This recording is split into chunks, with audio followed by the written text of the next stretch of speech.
Carly, the search for answers and comfort across Sussex County continues after last night's deadly tornado.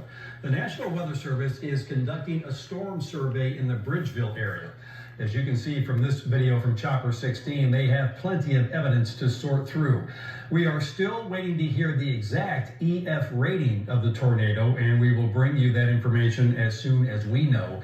And according to the National Weather Service, the last deadly tornado in Delaware was almost 40 years ago, July 21st, 1983. Well, WBOC Chief Meteorologist Dan Satterfield got a first-hand look at the tornado's path. He is in Chopper 16 tonight with a look at the destruction. We're about 5 miles north of Bridgeville in Chopper 16, and we found where the beginning of the tornado yesterday was. If you look at this field down below me, you can see there's a lot of debris in the field. And then on the other side of this car park here, this big building, the parking lot, you can see damage in that parking lot. And then you can also see some debris in the green field off to the west. And I can see some trees, looks like not down there, those couple of homes there. It looks like a little shed down as well. This is the beginning of the tornado. This is where we saw it on radar as well. And we've now found the beginning of this tornado here in Bridgeville. This is the very, very beginning of the tornado. Looks like trees knocked down here, a building, outbuilding is something destroyed. I can see debris out into the field. This is 5 miles northwest of Bridgeville.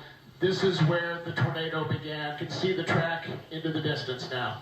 You're looking at a house down to our left here, and you see the roof is missing. Classic EF1 tornado damage there. We're looking now at probably the worst damage from this tornado. I can see the remains of 2 homes. We're talking probably EF2 damage here. This is pretty strong. If those homes were well built, it could be EF3, but it's probably EF2 damage. 2 homes totally destroyed right through the center of the tornado. I can see the trees in a swirl motion around behind it where the tornado passed through. It's very clear the track is easy to see. This is the home where the fatality occurred. It was a 2-story home, virtually destroyed. Now, it depends on how well built the home was back maybe 60, 80 years ago as to whether this was an EF2 or EF3 tornado. It could be a high-end EF2, but certainly this is not an EF1 tornado here. This home was totally destroyed. The person who lived in it died from the tornado. I'm now over at Chicken House. We're near Ellendale. I can see the National Weather Service radar dome. And this chicken house, part of it mostly destroyed, although 100-mile-per-hour winds will do that. This is the end of the tornado track, I think. I can see some damage back behind us. It's going up and down at this stage. The path is no longer continuous. We're probably talking about 7 miles and maybe 100 meters, 100 yards wide, maybe a bit more than that at times. A typical EF1 to EF2 tornado. This is Dan Satterfield up in the chopper. I'll toss it back to you in the newsroom. All right, Dan, thanks. Well, renewed senses of strength and empathy are resonating through many areas today. WBOC's Kirsten Clark visited Greenwood, where people are banding together in recovery while mourning the loss of a neighbor. We're here in Greenwood today where chaos has turned into compassion. Several people and groups have come out to help clean up the aftermath of Saturday evening's tornado that ripped through the area. We spoke to people today who lost a lot to that storm, but we also spoke to people who have been willing to give their effort and time to restore it. Today, a whirlwind of activity across Greenwood. This was all that was left of Stacy Warrington's home on Fawn Road.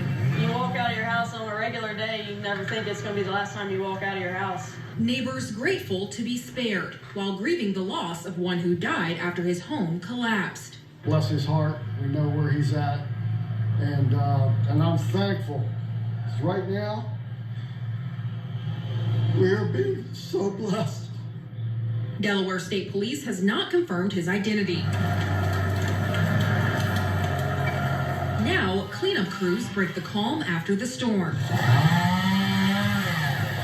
Groups like the Sussex Tech baseball team spend hours clearing debris and cutting tree limbs. Winning at life, is teaching them life lessons and helping out their community and being a part of their community. And close friends like Ken Adams donated his company's trucks to help dispose of debris. They're going through all this and they're kind of at a loss probably, but how do we get through this? And just thought to be able to come help them. Many are in this for the long haul. People have lost their homes. Sadly, an individual lost their life. We have children, as the mayor was saying, that are now displaced, that are going to have unfamiliarity. We want to make sure that they know that their community is here to support them. People working together to twist a tough situation into a beacon of hope. In Greenwood, Kirsten Clark, WBOC News, Delmarva's news leader. And a day of recovery for people in Bridgeville after a